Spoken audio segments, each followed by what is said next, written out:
Now we're on to part 4 of our Candy Claw Machine series. We're going to do all the wiring in the control deck and get some lights up and working.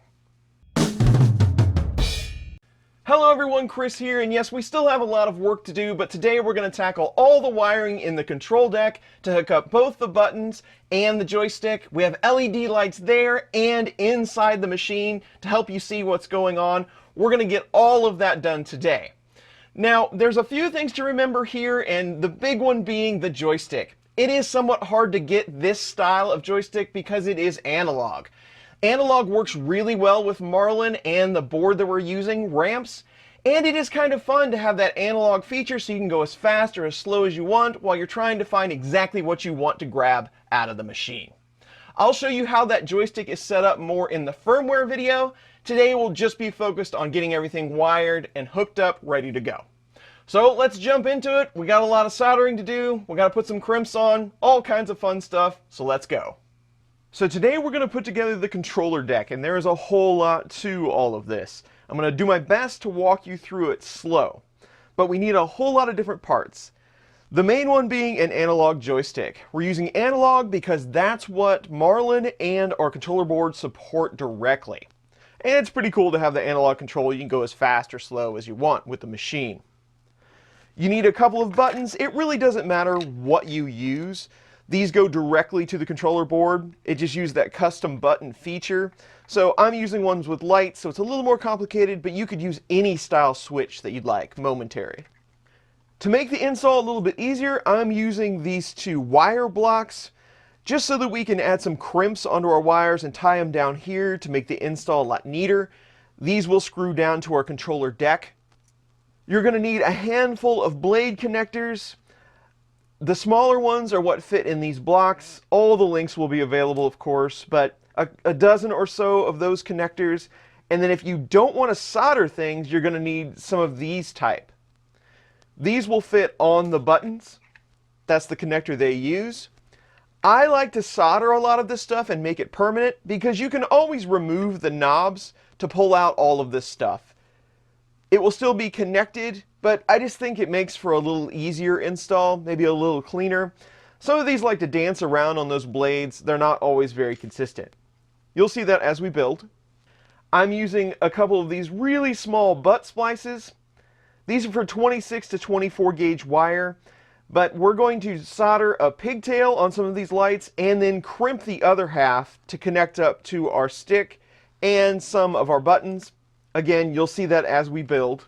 Just trying to prepare you for what you might need. We'll need 4 M5 hex nuts to connect the panel onto the controller box.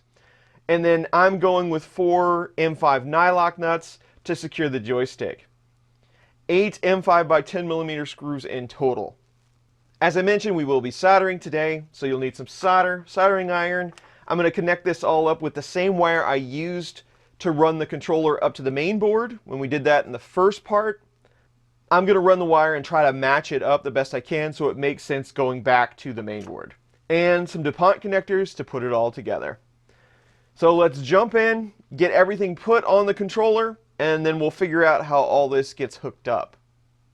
And I forgot to mention before we get started setting everything up, you're going to need a couple of resistors.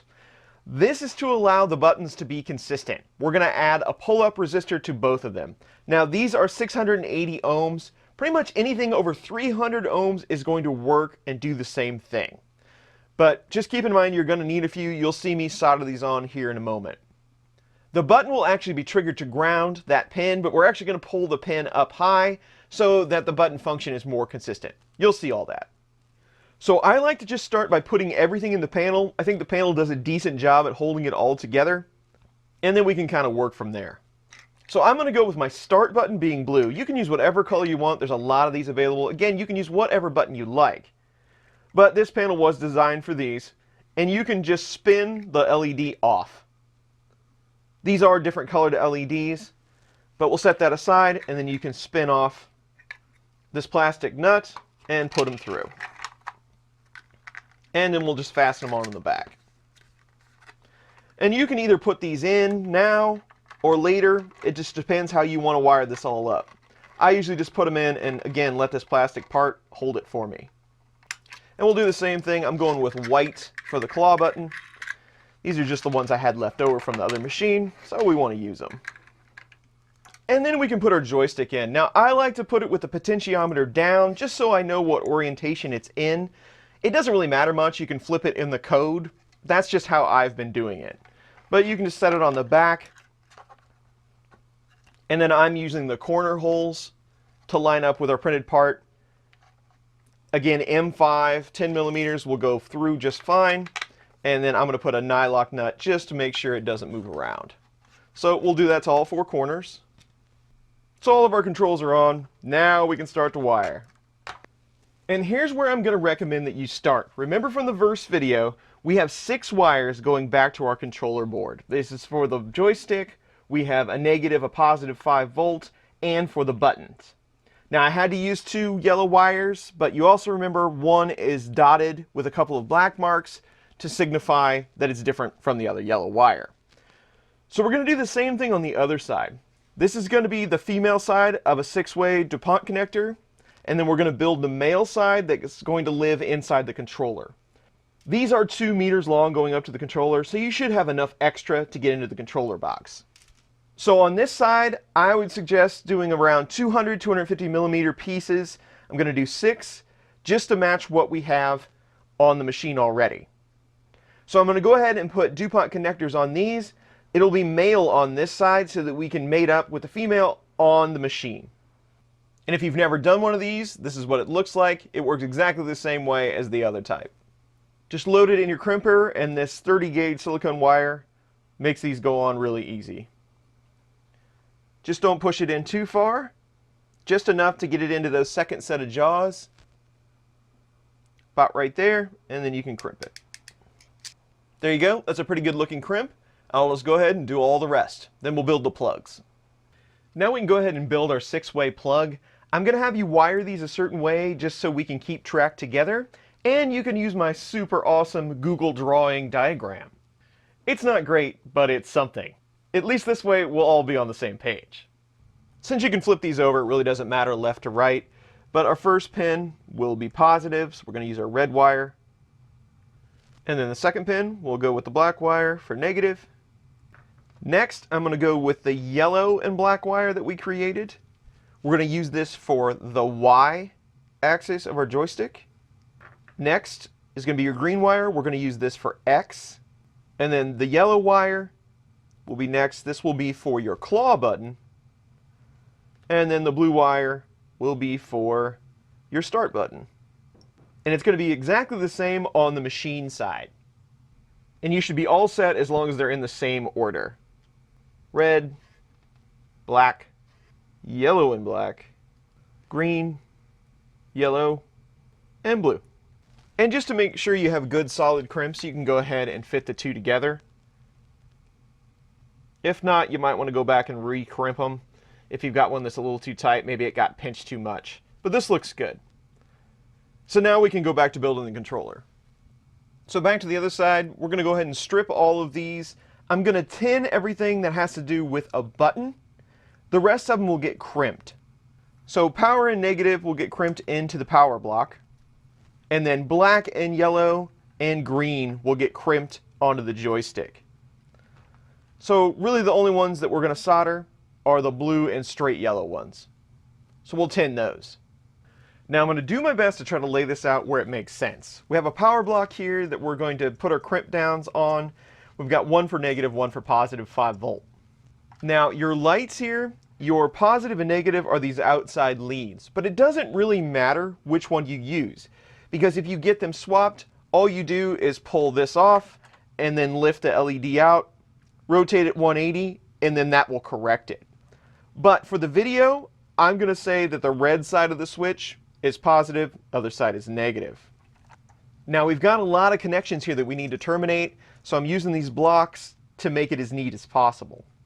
So for our pigtail going back to our candy claw machine, I'm just going to go ahead and crimp the positive wire that we're going to use and put it down to the terminal. So we've got our positive input here, and then we'll do the same thing so that we have our negative that we can start jumping off of. And there's our negative lead. Now we can start jumping into these terminals from our different controls here. Next up, we're going to do the grounds for both of our buttons. So I've got a connector on here. We'll put them down to the strip. I've got 2 pieces of short wire. I've tinned these tips. And then I have 2 really small pieces of wire that are tinned on both sides because we're going to ground out the light for the button, and we're going to signal to ground for the button, so we'll ground out that as well. No need in going back twice. So I'll just put these together, the short one and the longer one. I'm just going to solder both of those to the top of one of the buttons. These blades don't really matter. It's just a momentary switch. It just separates these 2 terminals. And then that short lead can go to the outside leg over here, so we have a negative for the button light. And then the end of that lead can just go back to our terminal strip here. And we'll do the same exact thing for this button over here. So we've got the negative back to the block, we've got our little jumpers on both sides, now we're going to do the positive. So I've got 2 more short pieces here, tinned on one side, and then connectors on the other. These will just go down to the strip, but then they'll go to this leg here on both switches. Also, we're going to have to add in our resistor. Our resistor will go from that positive leg over to the leg where our pin is going to be back to our main board. So we'll start with this side, get it soldered in, and then we'll move to this one. So there's our positive lead and our resistor. Now we need to get it over to this terminal, but we need to add in our button wire as well. So that will be on our pigtail. And remember what I said before as far as the coloring goes. We're going to use the blue one for the start button, and then the straight yellow one for the claw button. So on this side, this is the claw button. So we'll take our yellow wire. I'm just going to wrap it with this resistor here. Just wrap it around the leg. And then we'll solder both of those to that blade. So we're good there. Then you can go ahead and take that positive one that you soldered on the side and put it on your terminal.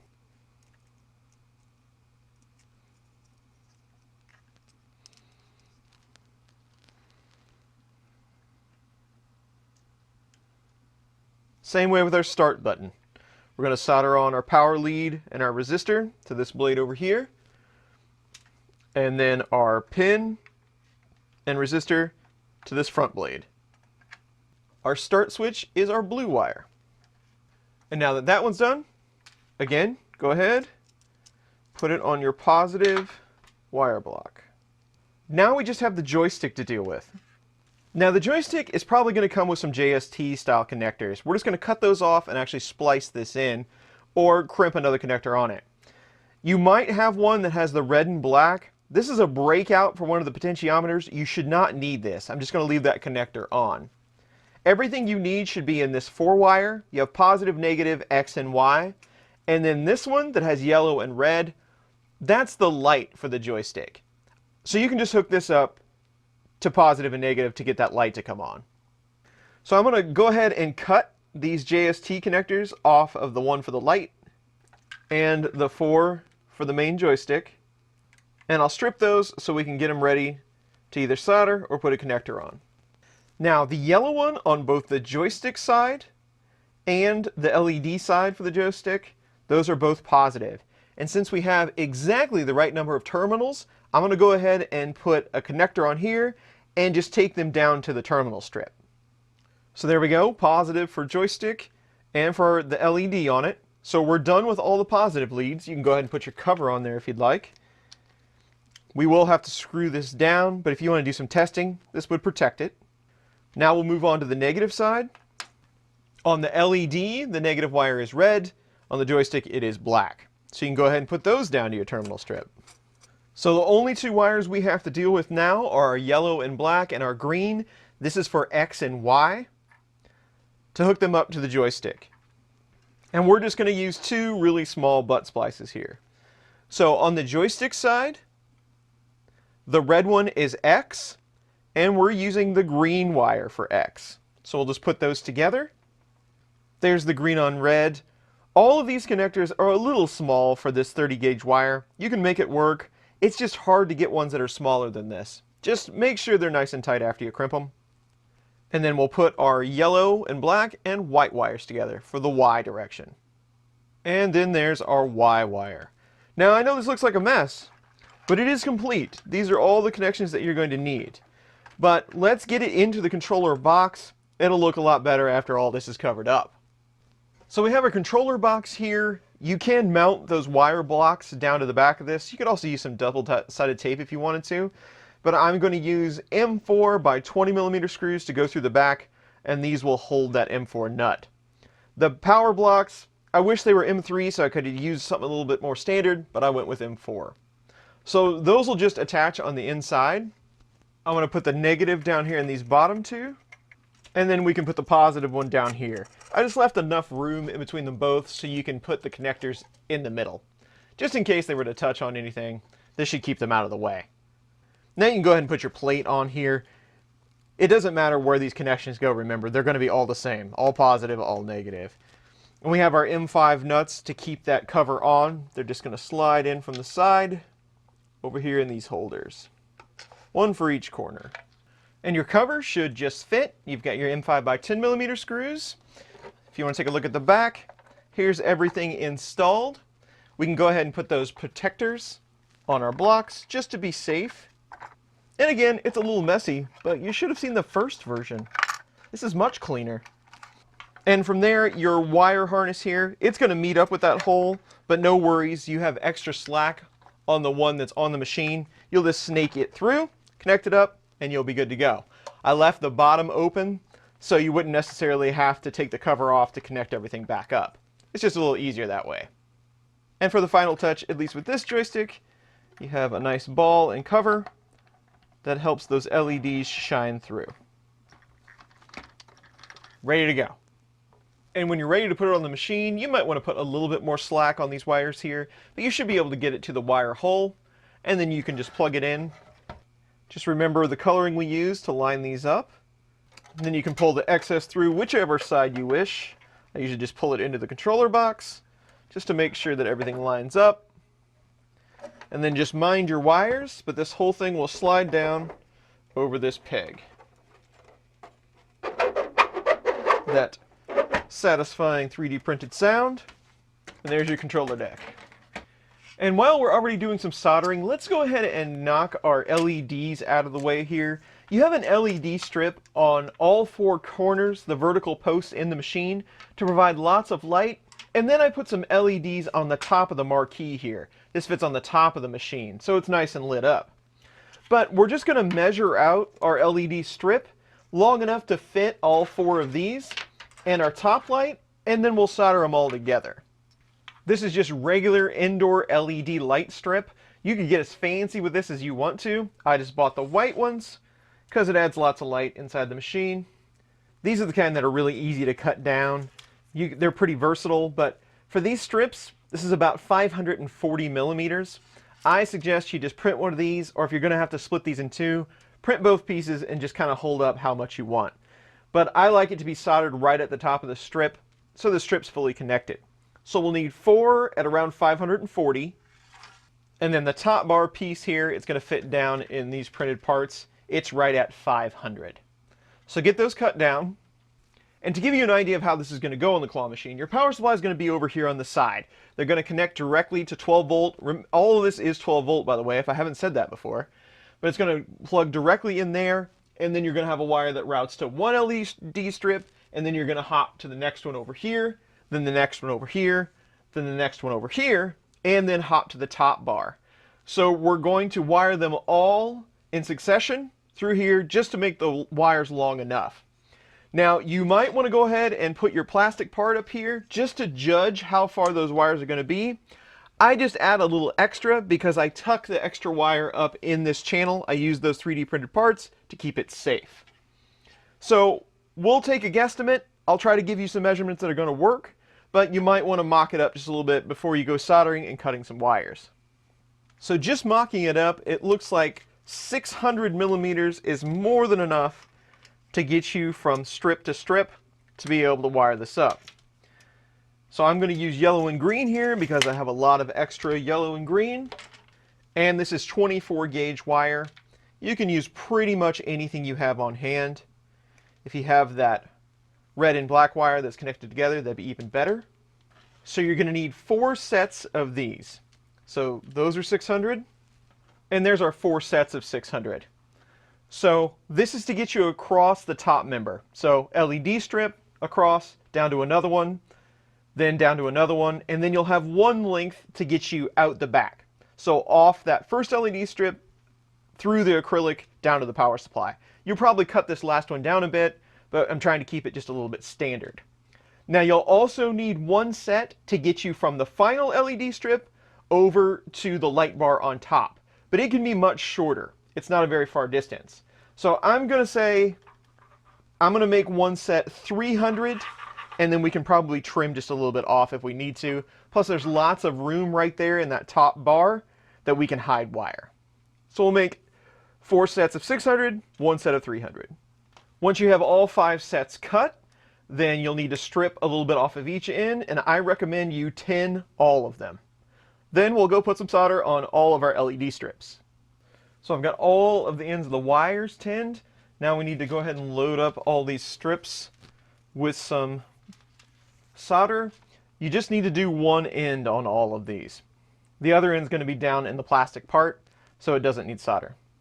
The little copper pads on these actually take solder pretty well. Just heat them up for a split second, and the solder should bead right up on there.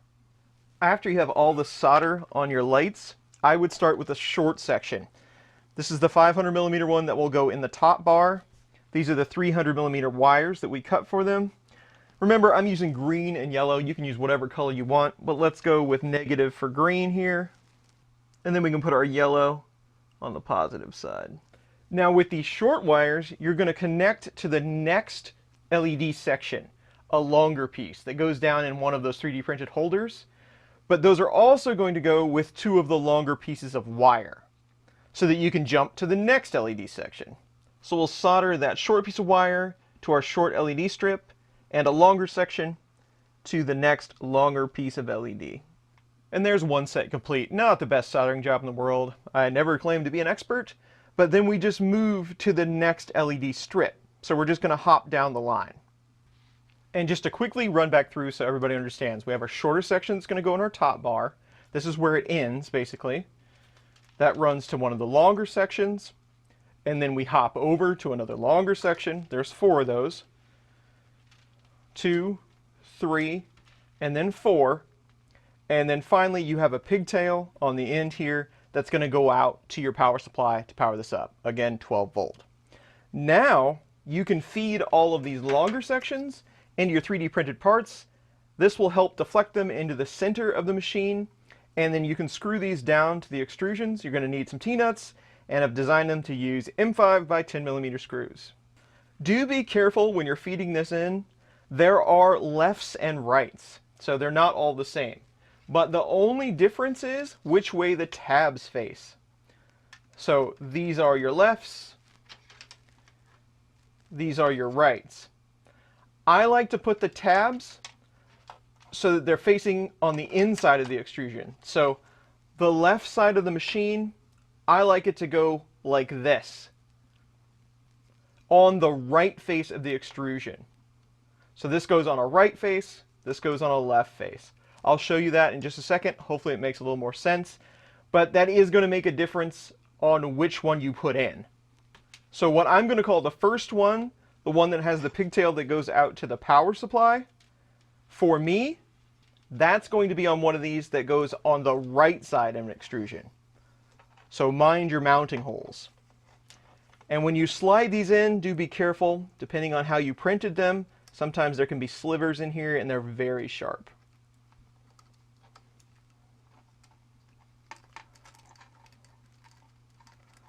So there's the one for the back left, and then the next one you come to will go on the back right. So it'll be the opposite type of 3D printed part. This one right here. Then the next one down the chain is going to be the opposite one, just like the one we did at the first. And then the last one will go on the front left. So again, if we're swapping, it's the opposite part. And then this last short section will go in the top bar. But I think it's much easier to put that on after everything's assembled. Here's a look at all the hardware we're going to need to attach our lights. We'll need 20 T-nuts in total and 20 M5 by 10 millimeter screws. 4 for each of the vertical light bars, and then 4 for that top bar. So for the lights, like I was trying to tell you, I like to keep them on this side, just so they're a little less noticeable, in my opinion. So I keep them on the back, in the front here. I have loaded 4 T-nuts in all of these, here, here, here, and here. And then we'll need to load 4 T-nuts up here for that top bar. But you can just kind of move around with your lights, make sure all of your holes line up, and then you can attach it with your M5 by 10. So there's all of the vertical light bars on. As far as height goes, just do what looks right. You shouldn't collide with any of the moving pieces. But then with the wires, you can just use your 3D printed parts like we did in the first video to put these inside the extrusion to keep them out of the way. This should cover them up. So you can work your way around with those, and then we'll take a look at that top bar. So after you finish some of your wire management, you'll have this piece. It does just slip in the top of your top bar here, but I would hold off putting this on. We still have to put an LCD screen. You're probably going to want to put some plastic in here, maybe put a marquee on it. But I've got the T-nuts loaded here. It just sandwiches in just like this. And then you can run your M5 by 10s up to hold it on. So we're doing good. We got our controller all wired up. It should be ready on the other side when we continue to the main board. And we've got most of our lights put in. Now for the next one, we're going to have to get our top bar fixed up. We'll put our LCD in, finish up the lights, and then we're going to have to start on the trim. We have to find a place for the main board to mount and the PSU and put our glass in. So still a lot more work to do, but that's it for today, and I'll see you really soon on the next one.